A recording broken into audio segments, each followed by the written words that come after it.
the public comment. If you have a comment, you can go to the chat feature. Go ahead and put that in, and then when we get down to item number 3, we'll have the public comment. So go ahead and put your comments in now, and we'll get to those just as soon as we get through a couple other items. With that, Amanda, would you call the roll, please? Yes, sir. Judge Jerry Summers, Felicia Harper, Keith Griffey. Here. Mayor Hodges, Mayor Deeriff.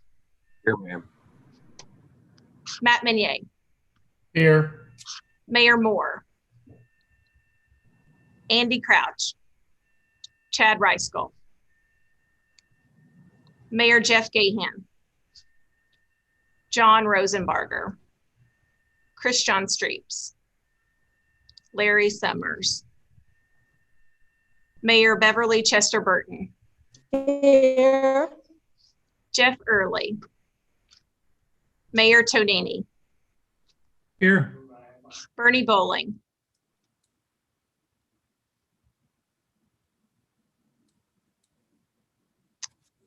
I see Bernie. I'm going to go ahead and mark him. Commissioner Jack Kaufman. Brian Dixon.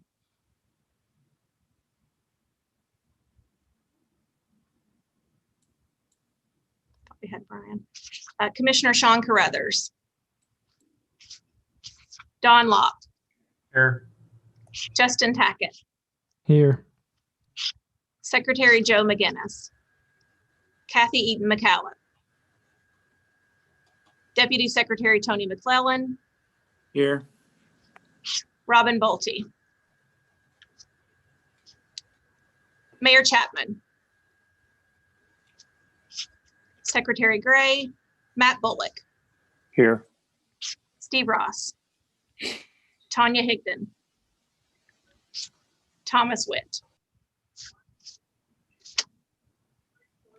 Mayor Fisher. Dirk Gowan. Michael King. Here. Jeff O'Brien. Here. Vanessa Burns. James Welch. Brian Sinwell. Dan Mann. Judge Vogel. Jim Urban for Judge Vogel. Thank you, Jim. Kevin Nuss. Councilman Ryan Ramsey. Brittany Montgomery. Kevin Beatty.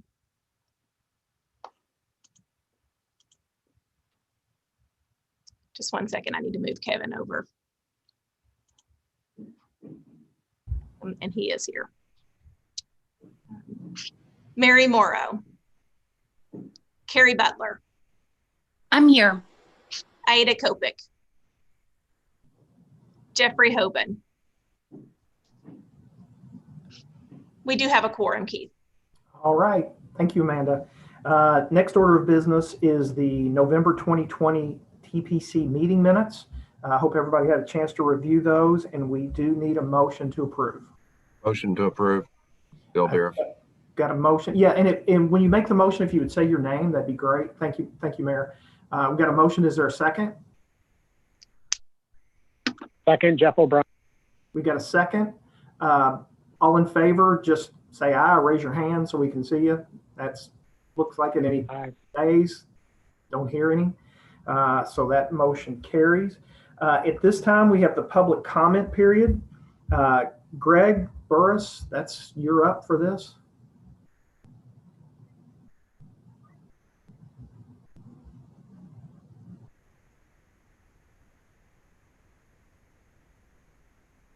I'm not hearing Greg. Wait, can anybody hear Greg? No, I didn't think so.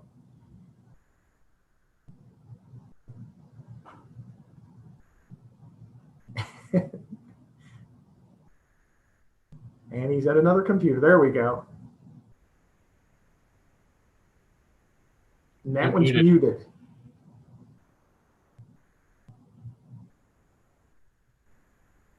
Hey, Greg, you're muted. All right. Apologize for that. Okay. Everybody hear me okay? Gotcha. Great. Okay. We do have one public comment. They are having a scheduling issue with Meals on Wheels. What I will do is I will leave my email address in the chat box so that they can get a hold of me after this meeting, and we will address that with them. All right. Thanks, Greg. We appreciate it. And just sit tight there. The public involvement report, do you have that? Yes, I do. Unfortunately, my notes are on my computer, but I'll kind of swing this as best I can. Biggest things we were doing is the active transportation plan. We have over 500 survey returns for that. That was one of the biggest things that Elizabeth Park and Dane Hoskins did. We really give them a hats off to that. We also are working on the MTP update and the first public outreach for that. That will be addressed more in agenda item number 8, but we're working on some new items and some new agenda, some new surveys and different plans to try to make that work. Try to get a broader expense to try to get more public feedback. So that's another thing we're doing. Also working on our social media channels. We've been a lot more active on that. In case anybody's noticed, we're trying to get more education, more awareness for KIPTA out there. So that's another thing. Last this month, we joined the Louisville Health Board committee. That's a group with organizations and stuff that work with the health of the city, social and economics. So we're proud to be a part of that board as well now. And I think that's about it. Unfortunately, I said my notes are on my computer, but I'll take any questions if I has any. Any questions for Greg? Comments? Greg, thank you. Appreciate the report. Thanks, Yes, sir. All right. The next item is the election of the TPC vice chair. At this time, we would elect a chair and a vice chair, but according to the TPC bylaws of 2009, the highest ranking officer on the KIPTA board can serve as the chairperson if they so choose.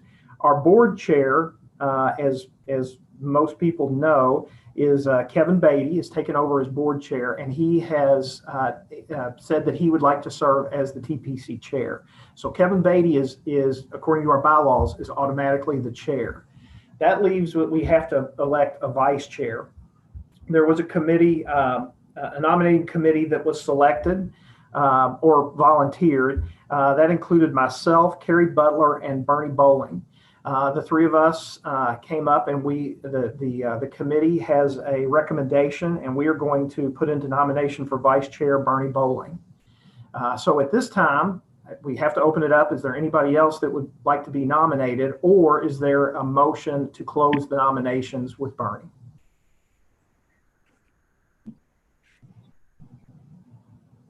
This is Carrie Butler. I'm happy to make that motion if I can, but I don't know if I can since I was on the committee. But if I'm allowed to, I will make that motion for Mr. Bowling.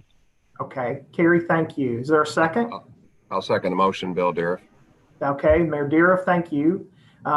Is there any other discussion? Hearing none, all in favor of Bernie Bowling as the vice chair, signify by aye or raising your hand. All right, looks like everybody. If there's none opposed, don't see any. And so Bernie, I don't see you on here yet. I know you're here. You are now the vice chair. So congratulations. Thank you. Thank you. All right. The next order of business is just to kind of go over the election of here we go again, the TTCC chair and vice chair. There was a nominating committee that was put together for that in the last meeting. That included Jim Urban, myself, Jim Silliman, and Andy Crouch. Based on the recommendations and then the election in the TTCC, myself was elected as chair. I'm sure that's poor grammar.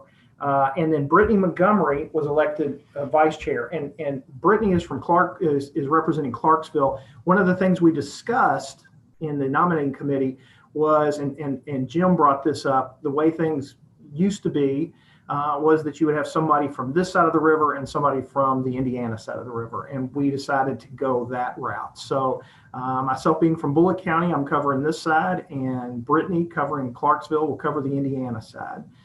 So that's the report we will take over in the next month.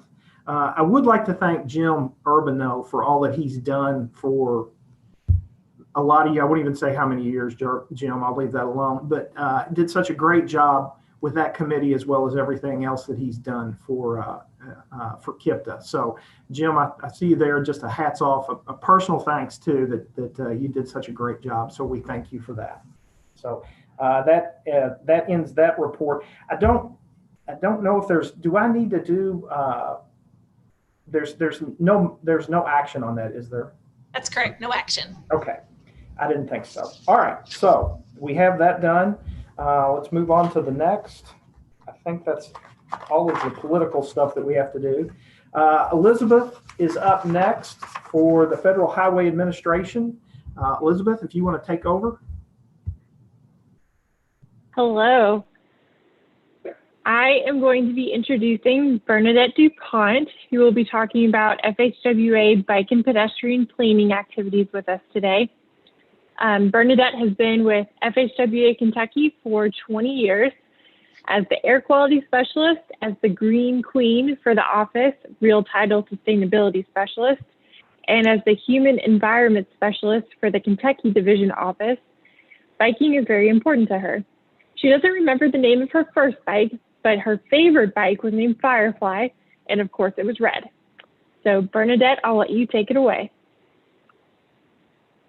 Hey, thanks very much. I'll share my screen if that's okay. And let me know when you can see it. Yes. We can see it. Okay, well, I was told I only have 15 minutes, and they say that you should have 3 minutes per slide. So I have 3 slides per minute because there's a lot to talk about. So very first thing I want to talk about is that today is National Daisy Day. And this is a presentation I put together so that you can use it as a tool for your people that, that you're trying to convince, hey, we need some bike ped lanes.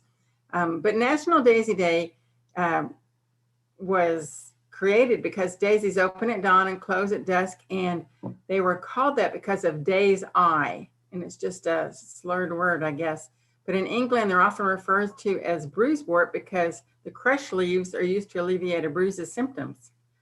And of course, they found daisy pollen as far back as 20 million years ago. And it's hugely considered a weed because it's invasive, but it's so pretty, most people consider it a flower.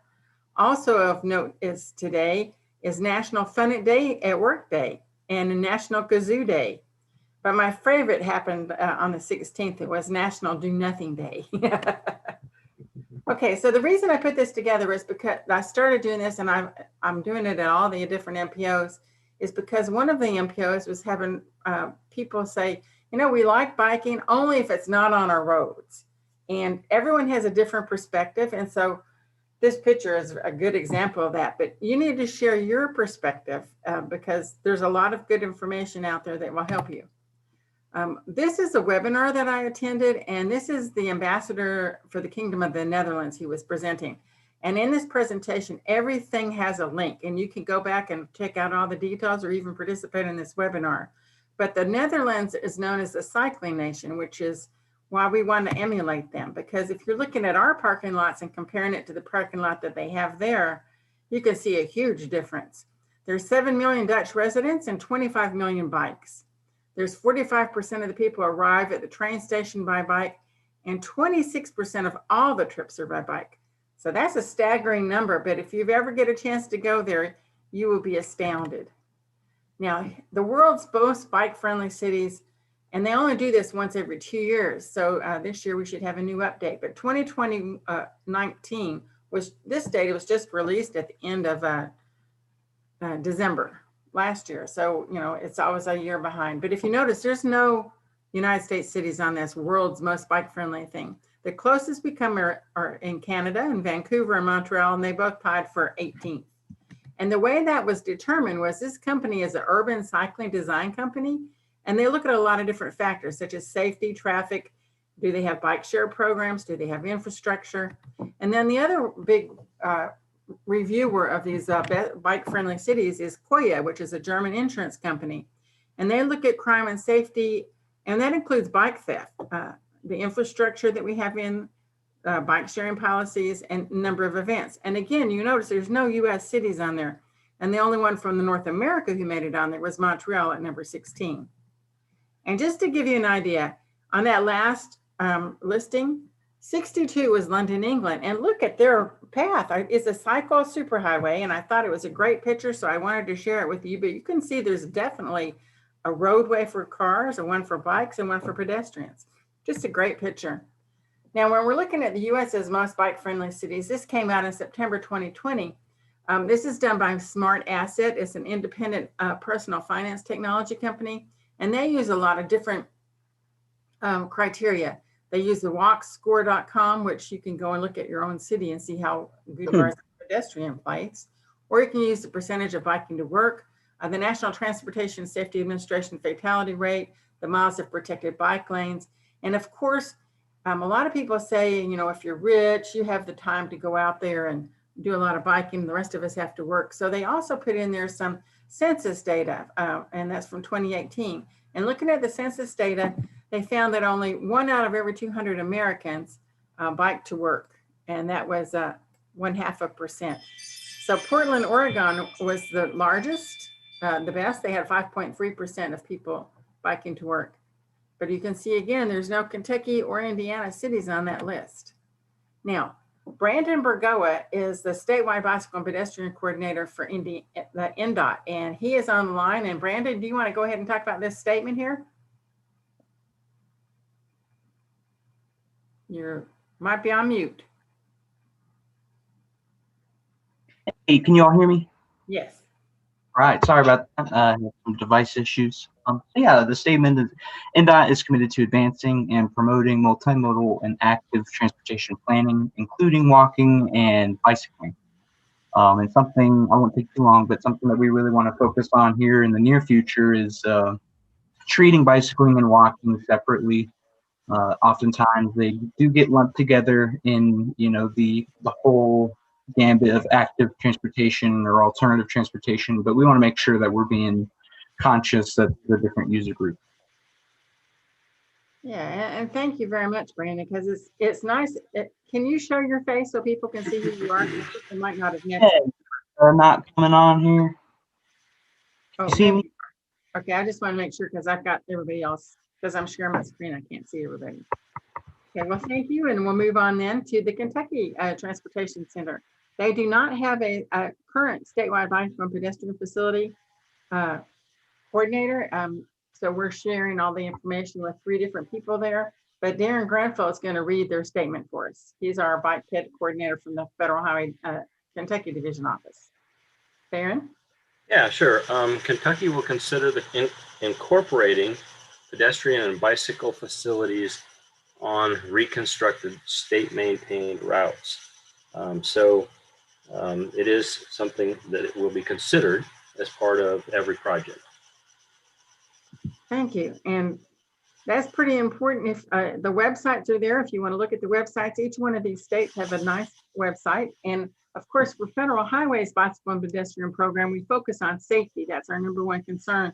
But of course, we want to provide comfortable and convenient walking and biking for people of all ages and abilities. And Darren is the bike and ped coordinator for the Kentucky division, and Carrie Carmody George is the bike ped coordinator for the Indiana division. She couldn't be with us today because she had a conflict of interest, but Darren is here, and you just got to hear from Darren, and thank you, Darren. One of the things Federal Highways provides is funding, policy guidance, program management, and resources. And this website that's on here is very important for you because if you're wanting to know about money, because I hate to say, but money's the bottom line and getting things done. And if you look at that website, which looks like this, that's where you find the funding opportunities. And if you click on that, there are 2 pages of different opportunities to apply for money. So let's just talk about some of that funding that is on that list. CMAQ money, and because Louisville is a non-attainment or maintenance area, they are eligible for that funding. You can also use Surface Transportation Block Grant money, which includes safe routes to school, transportation alternatives, and of course, the recreational trail program, which really says, hey, bike. But those are competitive programs, all the ones that are in green there. Now, something you might not have heard about is the Highway Safety Improvement Program in Kentucky. They haven't implemented it yet, but this is something that they're going to do in the future. As long as you have a local road safety plan, you will be eligible to apply for funding for bikehead projects under the hsip program. Other ways you can also fund is using the National Highway Program money, which is something you're very familiar with, and of course the planning funds.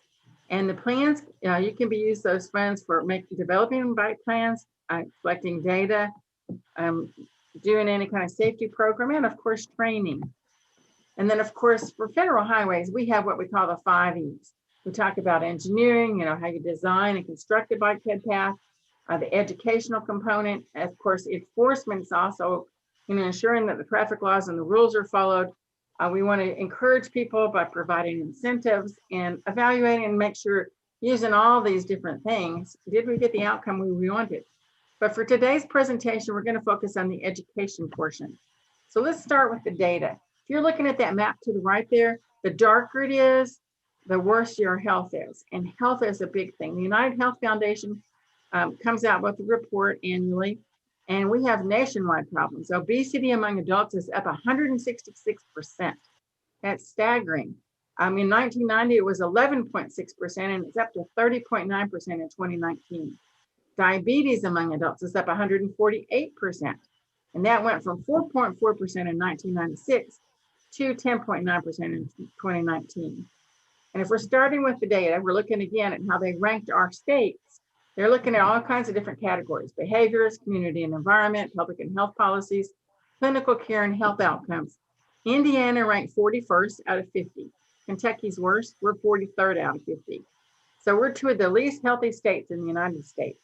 And if you want to get all the details and all the different facts, it's on the pages and the link is at the bottom there. So let's talk about some of the facts that I pulled out for Kentucky. We are last in the United States for physical inactivity. We are 32.4% of our adults don't do anything. Smoking, we're 49th out of 50. Even though that's declining, and we had 30% people smoked in 2012, and it's gone down to 23% in 2019, we still have way too many people smoking. Obesity is also a problem. We went from 12% in 1990 down to 36.6% in 2019, ranking us 46 out of 50. And our drug deaths, 46 out of 50. That's 32.2 people out of 100,000 die. And that's a huge jump, 96% in the last 10 years. Here's the outcomes though, all these different behaviors and things. Our cancer deaths, we are the worst in the United States, 50 out of 50. So out of every 100,000 population, 233.4% of those people will die from cancer. Diabetes, we're 44 out of 50. Cardiovascular deaths, 42 out of 50. Those are not good numbers. And if you look at Indiana, they're a little bit better than us, but not a whole lot. They're 47 out of 50 for smoking, obesity, 35 out of 50, inactivity, 42 out of 50, 36 out of 50 for drug deaths, diabetes, 36% out of 50, cancer deaths, 41 out of 50, and cardiovascular deaths, 37 out of 50. So we can do a lot better, and biking helps everything. If you're biking, you really don't want to smoke because you need that lung capacity. Biking will reduce your weight, the inactivity will increase, your activity will increase. And of course, diabetes and cardiovascular deaths and cancer are all related to exercise. So let's go on with some more of our data. We're talking about our multi-use paths. And in Kentucky, we have 179 multi-use paths. Those are all inside the right of way. We have 90 miles of those. We don't collect the data outside of the right of way. And Indiana doesn't have a number for those. If you want to talk about our rails to trails, that's multi-purpose trails. Kentucky has 28 with 63 miles. Indiana is doing a great job with 136 different trails, and that's 676 miles. And I got all this data from TrailLink, and it lists all the different trails and how much long each one is. And you can go and check that out. I just thought I'd put the one Big Four Bridge as an example. It's a half a mile, and it picks one that Kentucky and Indiana has in common. What I do want to point out to this is if you're using a rails to trails, make sure you find out if it was abandoned or banking for future use, because they are allowed to do both. And the links there for both of those will take you to those trails. Now, just to tell you just a little bit more about this, that's something that ASTA designates, those United States biking routes. And there's only 13,536 miles nationwide. That's include 29 states and DC participating. So not everybody's even made an application for this. But if you notice there's a lot of miles that we can improve on. Yeah, Kentucky for the US bike routes. Kentucky is 5th in the nation for most number of miles. They added 2 new bike routes in 2018. One was a 250-mile route, and it went followed Daniel Boone's trail, established in 1775, and it goes from the Ohio River in Mason County through the Bluegrass into Cumberland Gap, Tennessee. The second trail that they added was a 108.9-mile route, and it connects the cave region out by Mammoth Cave. Now, the one we had before 2018 was 484 miles. That's bike route 76, and it goes from Elizabethtown east to just past Hazard. Excuse me. We're looking at Indiana bike routes. They have 906.2 miles, and that's only 4 trails. That's a lot of miles. So if you're looking at their trails, they have one that connects Louisville to South Michigan, one that connects Illinois to Michigan, and then another one that connects Illinois to Ohio. Now, I know it's Indiana, but that's how much it spans the state. And as Brandon, I can tell you, they have a proposed new one, and thanks, Brandon, for doing all that. It goes through Brown County, and I'm sure many of you have stopped in Brown County, but it's going to be 103.4 miles, and that's anticipated to be approved in 2021. Also talking about data, you want to make sure these bike routes are safe because bike fatalities have increased. This is something that just came out in August from Federal Highways, and they're looking at the number of bike fatalities nationwide. In 2009, there were 628 bike fatalities. In 2018, we were up to 857 bike fatalities. Now, if we're looking at the data, this is Kentucky's data and Indiana's data. And the Kentucky data came from the Kentucky Transportation Center in Lexington. And the total number of crashes were 362. There were 5 fatalities and 223 injury crashes. Notice that number is a little bit different because it might have been 2 people on a bike. It might have been the crash that involved a pedestrian. You don't know exactly unless you delve into the data. But Indiana had a significant, much larger number, 761 total crashes with 14 people dying from that. The injury crashes were 562, and that's how many people were injured. And then, of course, if you're looking at more specific, even more fine-tuned data, when we looked at all the data from the Kentucky Transportation Center and they provided numbers for each of our NPO areas, Louisville, of course, had the most bike crashes because, of course, they have the most population out of all these different NPOs. They had 2 fatalities and 88 injuries. And this is all roads because it includes parking lots and other private property. So they do make a differentiation in the data sometimes when you're looking at that. Now, so we've talked about the data. Now we want to talk about who you're going to share this data with, the target audience. You want to talk about new drivers. You might want to use the driver education program or the driver testing because, that is an opportunity that you don't want to miss with the young people who haven't learned about a lot of this. And then college students, there's campus newspapers, biking groups, the driving public. If they're going to traffic school, you've got a captive audience. And of course, you want to share with your neighbors. And Darren, do you want to talk about these green paths that we're showing pictures of? Yes, the manual on uniform traffic control devices provides the best type of striping for pedestrians and bicyclists. I like these. These are excellent ways of trying to help separate the cars from the bicyclists and the pedestrians. I particularly like the one on the bottom right. If you're a bicycle enthusiast like myself, when you bike up to a intersection it's often hard to find a place that you feel safe because you're mixing with cars. And this block out for the bicyclist helps the target audience to understand, where the bicyclist should be. So education, you need to educate the drivers, college students, motorists, bicyclists, neighbors, and that's what the manual on uniform traffic control devices does. Thanks, Bernadette. Yeah, and the green color, because I am the green queen, I wore a green shirt for you today. Biking also reduces air quality emissions. So as you're in a non-attainment area or a maintenance area, you need to probably pay attention to that as well. Talking about the target audience, another group that we want to talk to is actually the bikers themselves, because you have to take care of yourself and be safe. So the National Bike Club is called the Wheelmen, and of course they have one here in Louisville, and each city pretty much has their own Wheelmen Association. So now yours is called the Louisville Bicycle Club. Then you have a lot of groups, more than Cincinnati. I was surprised to see that, which is very good. Says a lot for you, but it's the Broke Down Bike Club, the Black Girls Do Bike, the Holy Spokes, the Louisville Area Social, the Cyclists, the Southern Indiana Wheelmen Association, the Just Biking, the Burrito Riders of Louisville, and the Louisville Cyclo-Fem.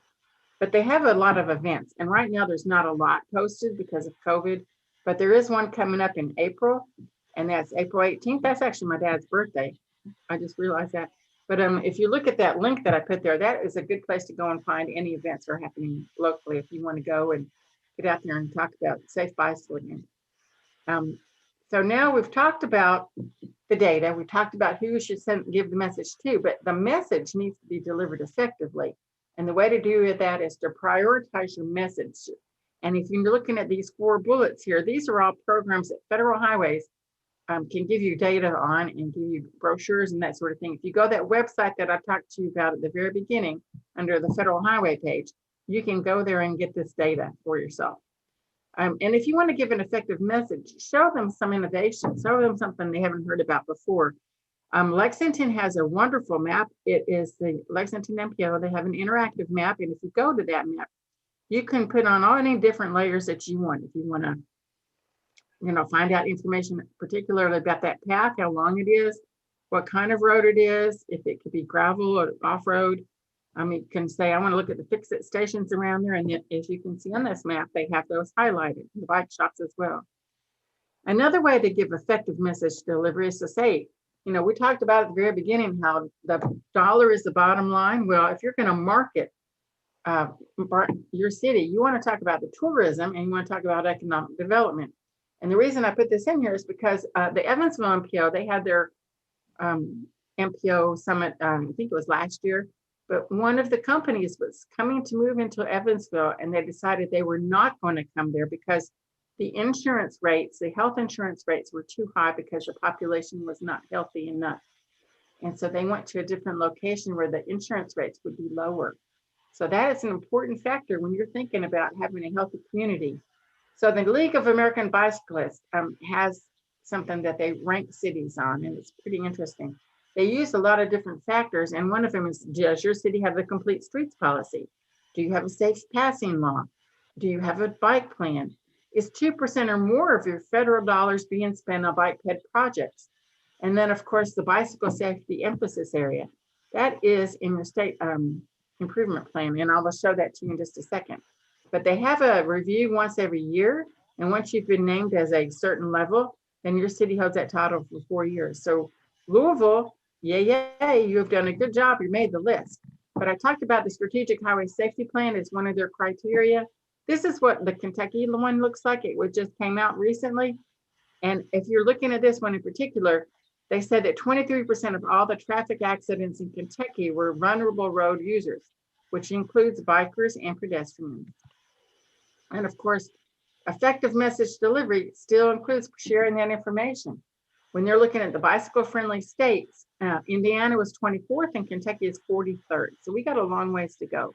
But these sheets and the links to those are listed there, and you can get a lot of good details and see where we can improve. And of course, the effective message delivery includes showing maps. And if you're looking at this map here, you can see the bigger the circle, the better you are for biking and how many bike-friendly cities and communities you have. Notice Lexington, Kentucky is a bronze, and Louisville is a silver. Yay! Indiana has 14 communities, and that's 14. 11 of those are bronze cities, 2 are silver, and 1 in Bloomington is gold, which is excellent. Now, when you're talking about this, the 5 E's, the encouragement portion, we talked about the 5 E's, and I said I was going to focus on education. But one of the things is encouragement. And if you talk about economic development, it would be really great if you could say, Louisville is a bike-friendly city, and they were awarded platinum. Now, you're silver right now, but you can move up to platinum just by adding a few extra things, I'm sure. And there is a book that the Kentucky Office for Adventure Tourism has put out. It's a how-to guide for communities, and it's designed to help take advantage of the economic opportunities brought by the attraction of trails and rivers to help you market those and get those tourism dollars into your community. And it's not a standalone community. It's linked through the trails, and they talk about hiking trails, water trails, and rail trails. And knowing all this information, having all this data at your fingertips will get you ready for this 2021 National Bike Summit, which is going to be virtual this year. And it's put on by the League of American Bicyclists. And the theme this year is Our Vehicle for Change. It happens February 28th through March 3rd. And Federal Highways headquarters think it's so important that they're willing to pay for 1 representative from each of the division offices to attend this conference. So that's pretty good. And also, don't forget, May is National Bike Month. So there is a lot of good information that you can be sharing, and this perfect timing to have this meeting now so that you can have all this stuff in place when you're ready to go to these things. So just in summary, today we talked about the data. Use the data to help inform the public. Target your audience and make sure you provide an effective message. And we went through that really quickly because I know you have a very packed agenda today. And I just wanted to remind you that success isn't always what you see. This picture is so cute. I just thought I'd have to share it. But sometimes you think people aren't listening, or maybe you think they're paying you a lot of lip service. This is just a different way to think about things. So thank you very much. And I'll turn it back over to you and stop sharing my screen. And of course, Amanda has a copy of this presentation and she can share it with all of you. Thanks, Bernadette. Are there any questions while Bernadette's here? We can take any questions. But Carrie, you have? Yeah, thank you. I don't know that I have a specific question for that, but I would be interested maybe at a future meeting, or maybe it can be a topic for discussion. There seems to be a contrast between Indiana's policy on, they say they have a commitment to bike and ped, and the FHWA that says promote, and KYTC is sort of consider. I would be interested to understand sort of the rationale behind sort of the choice of that word of consider. To me, consider means like kind of, well, we'll think about it, but commitment and promote, I think, is different. So no question, but a comment, or maybe if somebody from KYTC I know we have a busy agenda, so we don't need to belabor that point, but just kind of wanted to bring that up for consideration, or maybe some comments later on for this group. Excellent observation, because I thought about it myself, but the Kentucky policy mirrors what Federal Highways has put out as a general observation. So they've just copied pretty much what Federal Highways has. Indiana is more committed. Yes, that was good, but it is a good observation.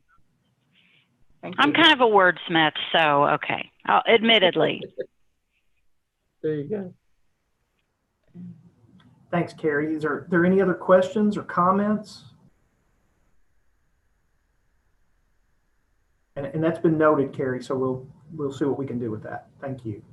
Well, I just wanted to remind you before I go that our 2 experts are from Indiana, and the Kentucky Transportation Center and the Federal Highways Kentucky are on. So if you have questions, you can ask them. Thank you.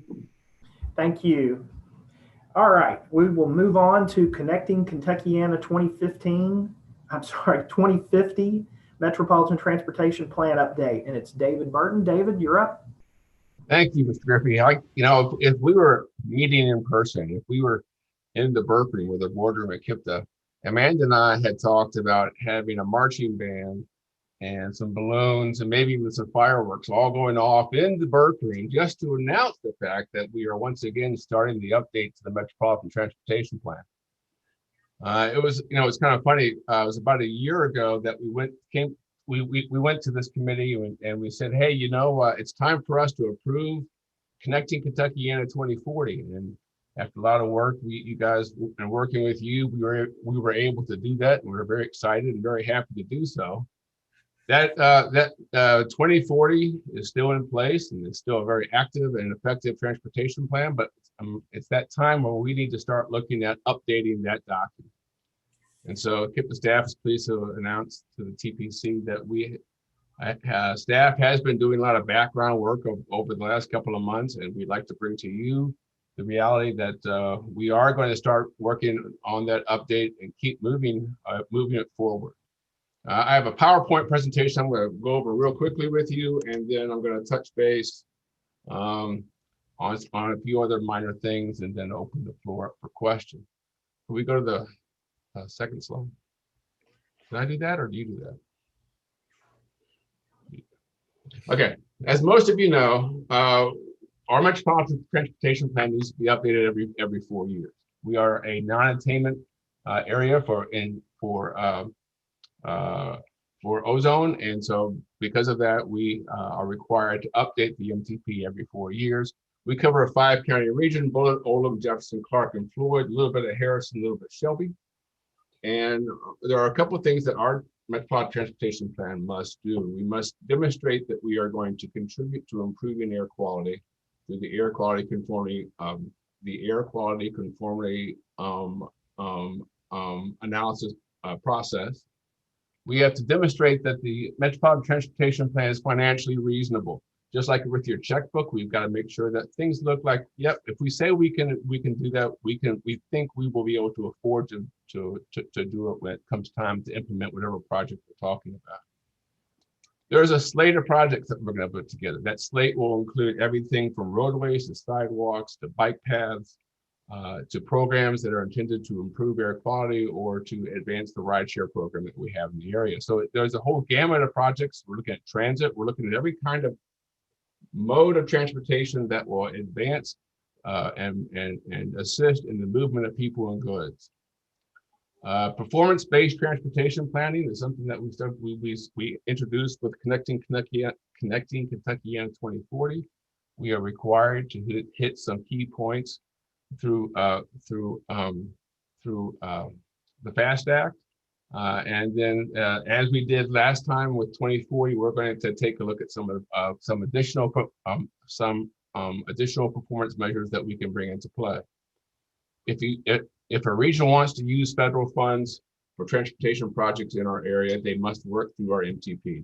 That's always been the process, and that will be the process going forward. This body, the TPC, will be asked to adopt the transportation plan probably in the fall of 2023.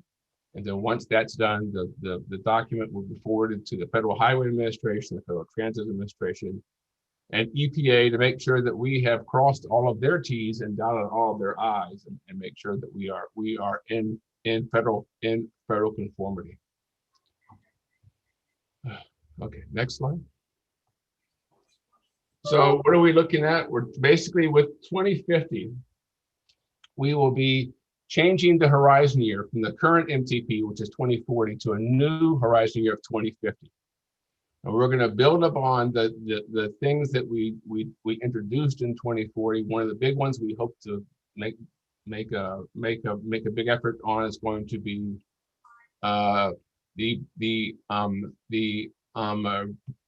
performance-based planning and project ranking. We think that we got a good start with that with 2040, and we hope to keep building upon that as we go forward.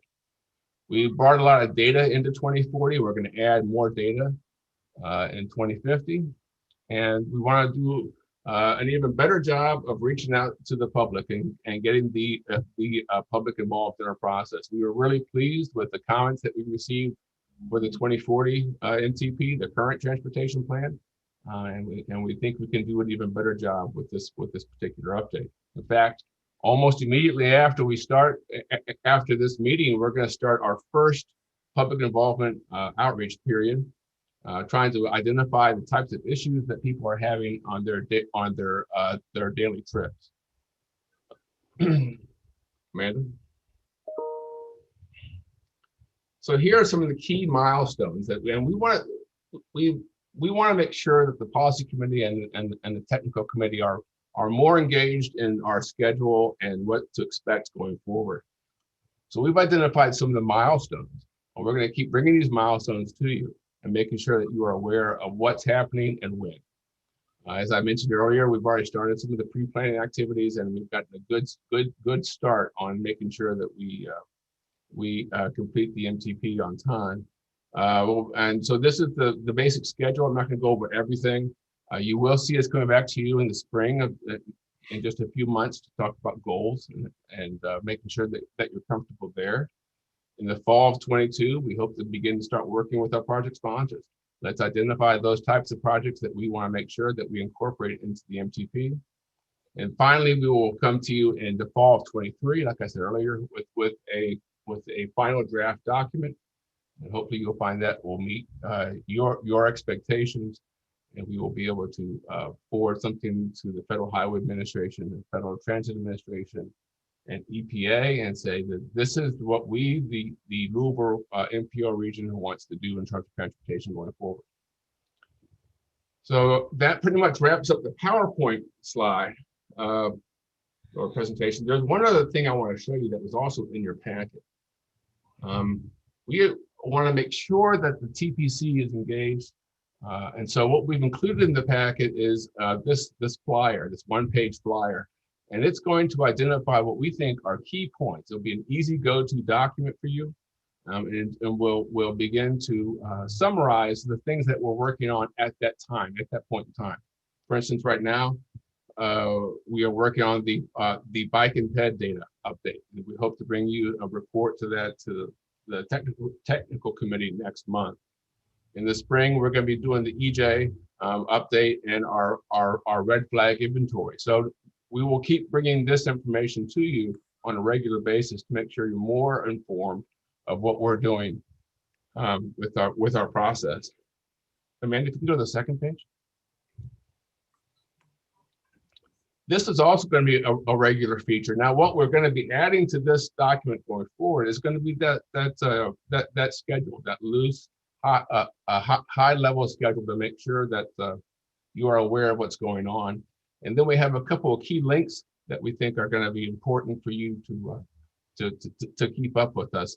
The bottom one, where the item number 3, where it says to get the latest info for CK 2050, is going to be is a web page that we put together, where you will be able to find this PowerPoint presentation, this one page of this one pager report, and other key pieces of information that we think you will need to be aware of as we continue to go forward with the update.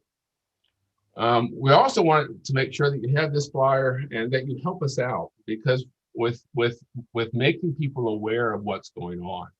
And this is a flyer that you can share but it also gives you an idea. If someone asks you where are things with the MTP, this will be a quick reference for you, or you can even direct them to our website as well.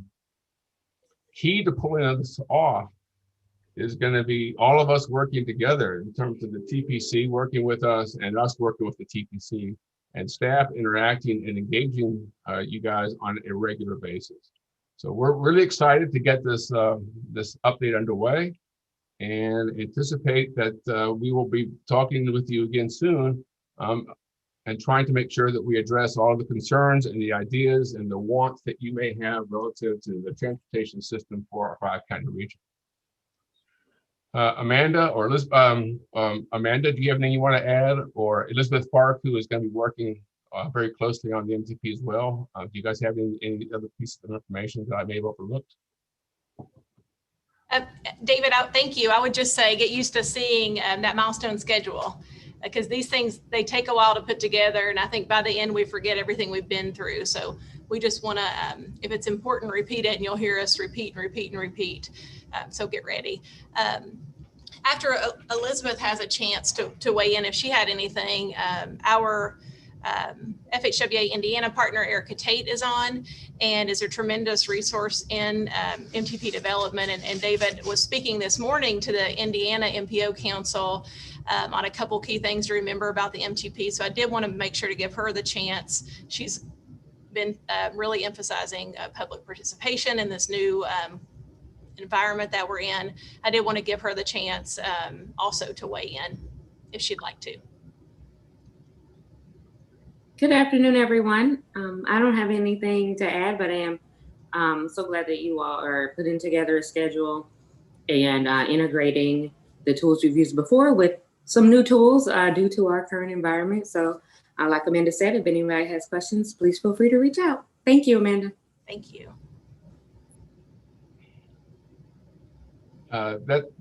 Elizabeth, do you have anything you want to add? Are you good right now with everything you have going? Okay, we're in good shape. We want to make sure, I guess the open lines of communication are really important to us, as Amanda said earlier. Are there any questions that folks may have about what to expect as we go forward, or any ideas or thoughts they want us to keep in mind as we begin to craft the different elements that compose the MTP update?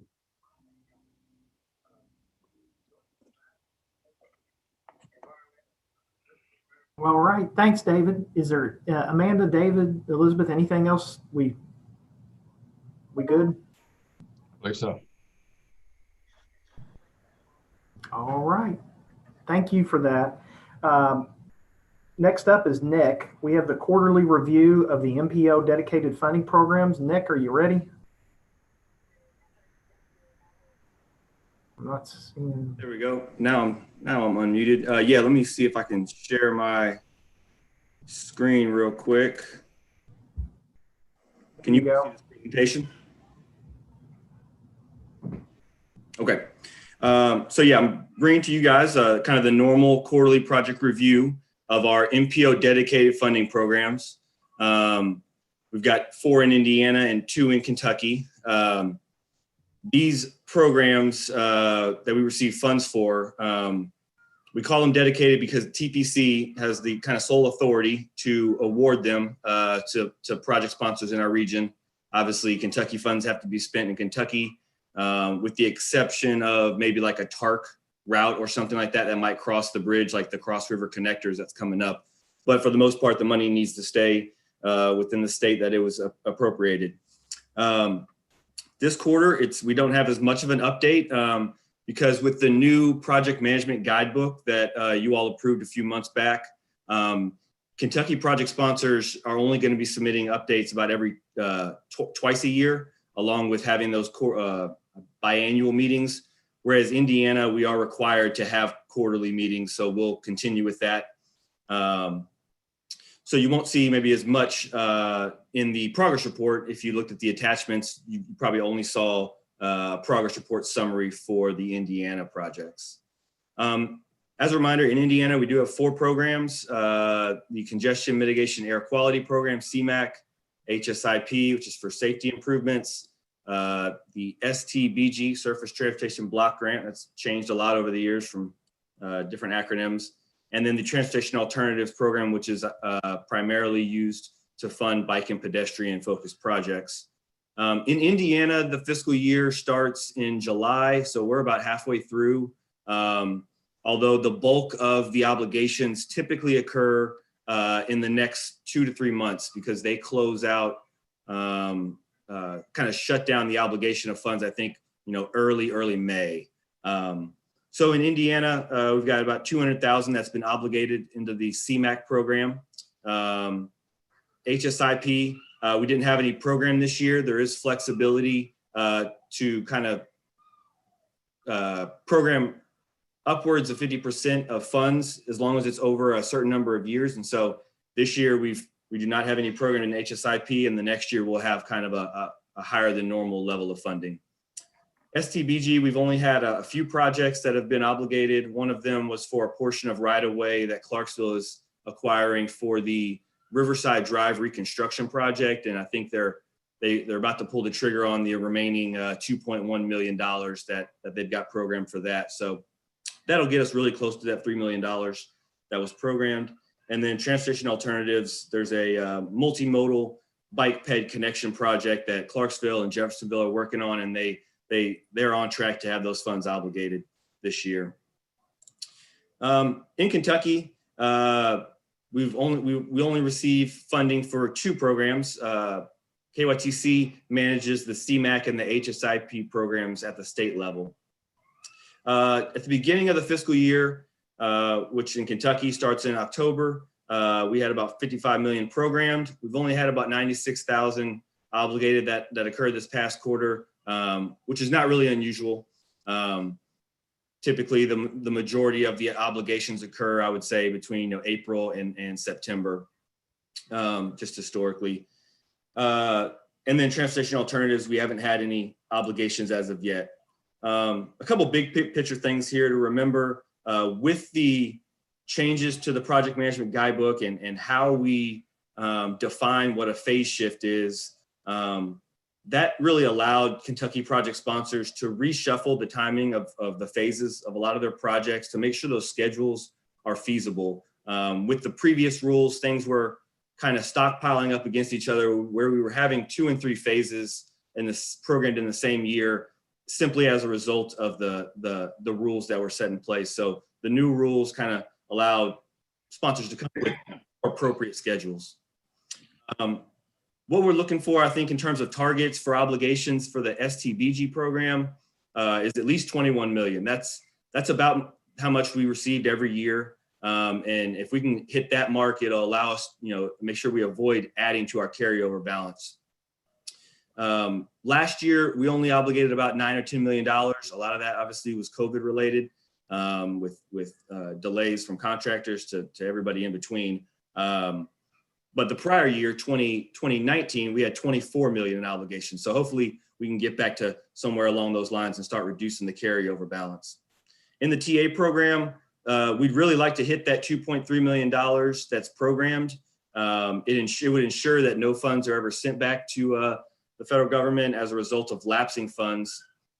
In the past, KYTC central office has helped us avoid lapsing any TA funds by kind of shuffling some funds around and obligating funds from different programs. But I think the goal should still be to if you got money programmed in 2021, let's do everything we can to hit that. And I know everybody is doing that. That's kind of the high level look at Kentucky and how things stand. We've got a few actions requested today. There was an opportunity, there is an opportunity, I should say, every quarter in Kentucky until the funding dries up to allow for cost increases. This past quarter, we received 2. It is for a streetscape bike and pedestrian type project that J-Town is trying to get accomplished this fiscal year. $150,000 is being requested for additional design money in fiscal year 2021, as well as $330,000 for the construction phase. Simultaneously, J-Town is moving up the construction phase from fiscal 2022 to 2021, and that is reflected in the administrative modification in this packet, meetings packet today. And we also wanted to clarify one thing. Since the TTCC recommendation occurred, J-Town did let us know that there was an additional $30,000 needed because they originally did not include the funds for KYTC oversight. So this $330,000 request for construction increase includes $30,000 in addition to what was requested previously. And then we had one phase shift that we didn't catch back in November. This is a KYTC, and again, another bike ped project, so we're very bike and ped focused at this meeting today. But the KY 146 sidewalk project, they have shifting that construction phase from 2020 to 2021. So we've got 3 actions here, and I can answer any questions before I ask for Any questions for Nick? All right. With that, I should say that TPC action is requested to approve the cost increase and the phase shifts that are listed above. I make a motion, Beverly Burton. Okay, we have a motion. Is there a second? Second, Bernie Bowling. Thank you, Bernie. We have a motion and a second. Any other questions or comments? Well, I got, just for clarity, that includes the 30,000 additional funds that Jeffersontown has requested in the motion. Yes, that is correct, Jim. Okay. Any other questions or comments?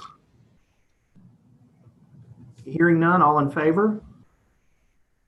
Aye, or raise your hand or jump up and down. Aye. Any opposed? Motion passes. Thank you, Nick. Nick, you're still up. The schedule of Amendment 3 to Connecting Kentuckiana 2040. Right on. Let's see. Oh, Amanda's got it for me. All right. So, Amanda, can you zoom in a little bit on it for us? So, we just wrapped up and received approval for Amendment 2 to the CK 2040 Metropolitan Transportation Plan and the current fiscal year 2020 to 2025 TIP. We received that a couple weeks ago, and so that has now been processed. We're moving on to the third amendment to the current TIP and MTP. This will likely be the last amendment because every 2 years we have to develop a new TIP. Our last TIP was approved back in February, so we're looking at an approval of the new TIP no later than this coming February, or sorry, a year from next month. So February 2022 is when we have to have that done by. We're going to shoot to have it done a little earlier, but that's not the point of today's meeting. Today is about Amendment 3, and so we've heard from some different folks that have projects that need to be amended because they don't fit under the administrative modification rules in terms of whether it's a new project or a change to an existing project. And that can have everything to do from what the total project cost is of that project. Does it have an impact on air quality in a potentially negative way? And then how much is the schedule changing? Those are all kind of factors that go into whether a project needs to be amended versus admin mod. We sent an email out about I guess it was 5 weeks ago about this schedule. So although February 1st is coming up, we kind of let everyone know well in advance via email. We also announced it at TTCC. So there are only a few more days to submit project applications. With Amendment 2, we got caught up on all of the changes that came through KYTC's new 6-year highway plan. So that addressed a lot of those projects that were having major changes to them. So this will probably be a light amendment, but anyways, those projects are due by the 1st. Staff will review those over a 2-week period and then turn that over to our air quality folks, Andy Rush and Randy Simon, to work hand in glove with APCD and Craig Butler and their team over there to do the actual conformity analysis. Afterwards, we'll take that out to the public for our standard 15-day comment period that is federally required.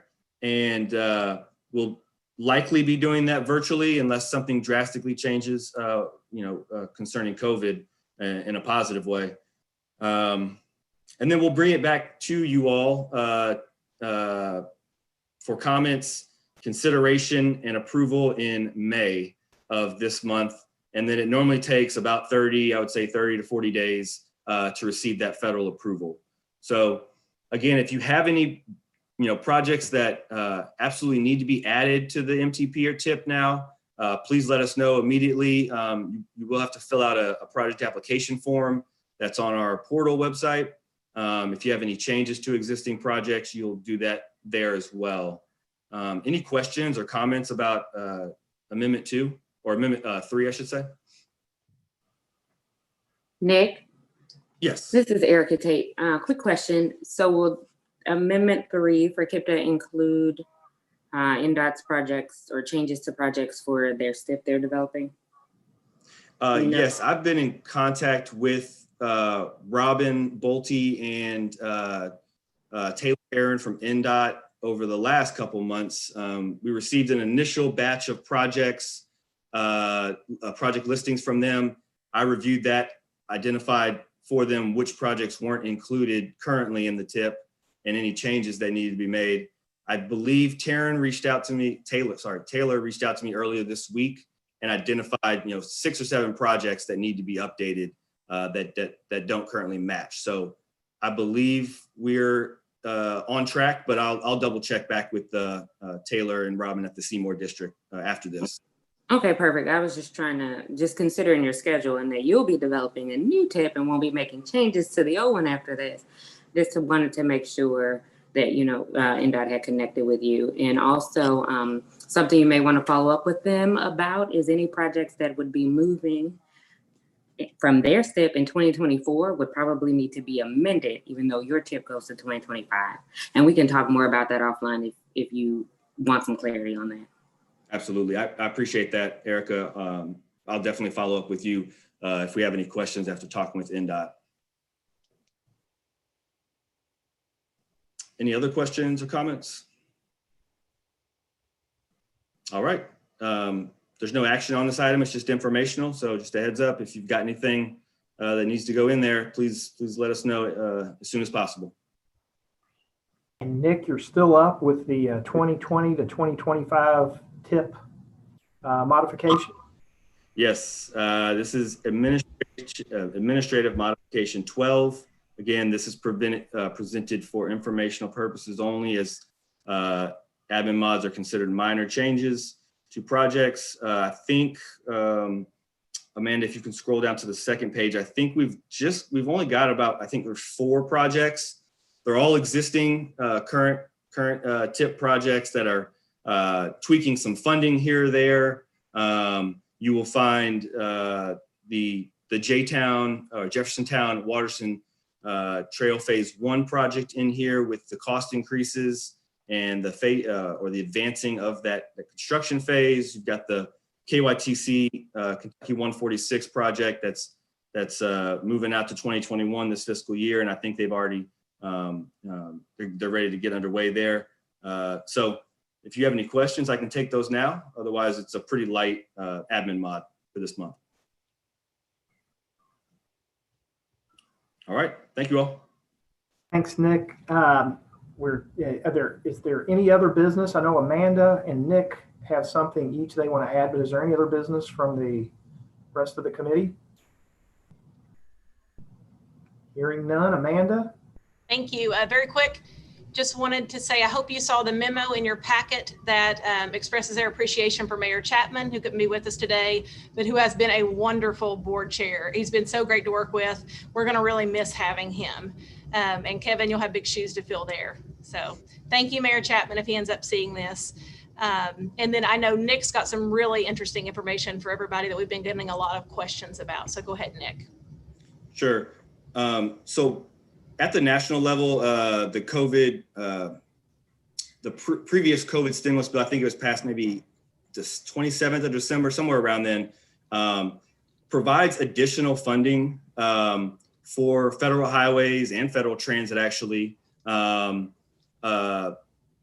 For federal transit is actually through the normal formula programs that TARC receives. And I've already reached out to Jeffrey Hoban to kind of discuss that. But on the federal highway side, it does look like we are going to get additional funding from both states. Obviously, we get a lot more in Kentucky because of our population than we do in Indiana. But we were receiving some additional funds, which are part of our dedicated programs. They're considered highway infrastructure program funds, which has been going on for the last 2 or 3 years, where they've been giving us just a little bit more every year, $1 to $2 million in Kentucky.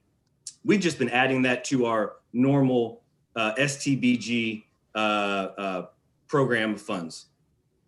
And we'll likely do the same in this case because they are dedicated funds. TPC will have to approve them. The unique thing about this set of funding is that it's 100% federal, so no matches required, which obviously with everything that COVID has done to local, state budgets and everything has a tremendous impact negatively for the most part on our jurisdictions and all of our partners here in the region.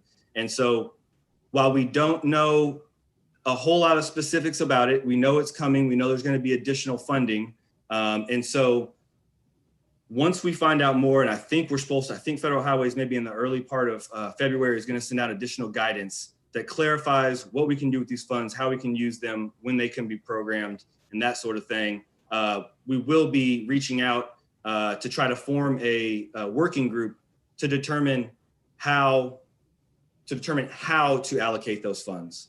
There's a lot of different options on the table. Obviously, we're running late on this meeting a little bit, so we don't want to get into too much of that. But I will be sending out, myself and/or Amanda will be sending out an email once we know more to form a working group to figure out how TPC to make a recommendation on how TPC should award these funds. I can take any questions, but I'm not sure I'll have any great answers right now. But if anybody has them, let me know. This is Bernadette. I just actually talked to our headquarters people today about the CARE funds and the COVID relief program. And they said that a lot of people have been asking questions, and they're currently in the process of developing guidance and facts and for use by us in the field. So as soon as they get the specifics from the planning end, they're going to share those with the MPOs. So it shouldn't be very long before we get those. But that was just from this morning. Thanks for that update, Bernadette. That's all I have at this time. So just look out for an email from myself or Amanda once we hear from Federal Highways and USDOT. Thanks. That's all I've got. Thank you. Amanda, do you have anything else? No, sir. Thank you so much. Thanks, All everybody. right. I think we're ready to adjourn. Is there a motion to adjourn? So moved, Jeff. Yeah. Second, Is there a Beverly second? Burton. Mayor, thank you. We've got a motion and a second. All in favor? All right. All right. I think we're done. See you all in just a little bit. Thank you. Yeah, thanks.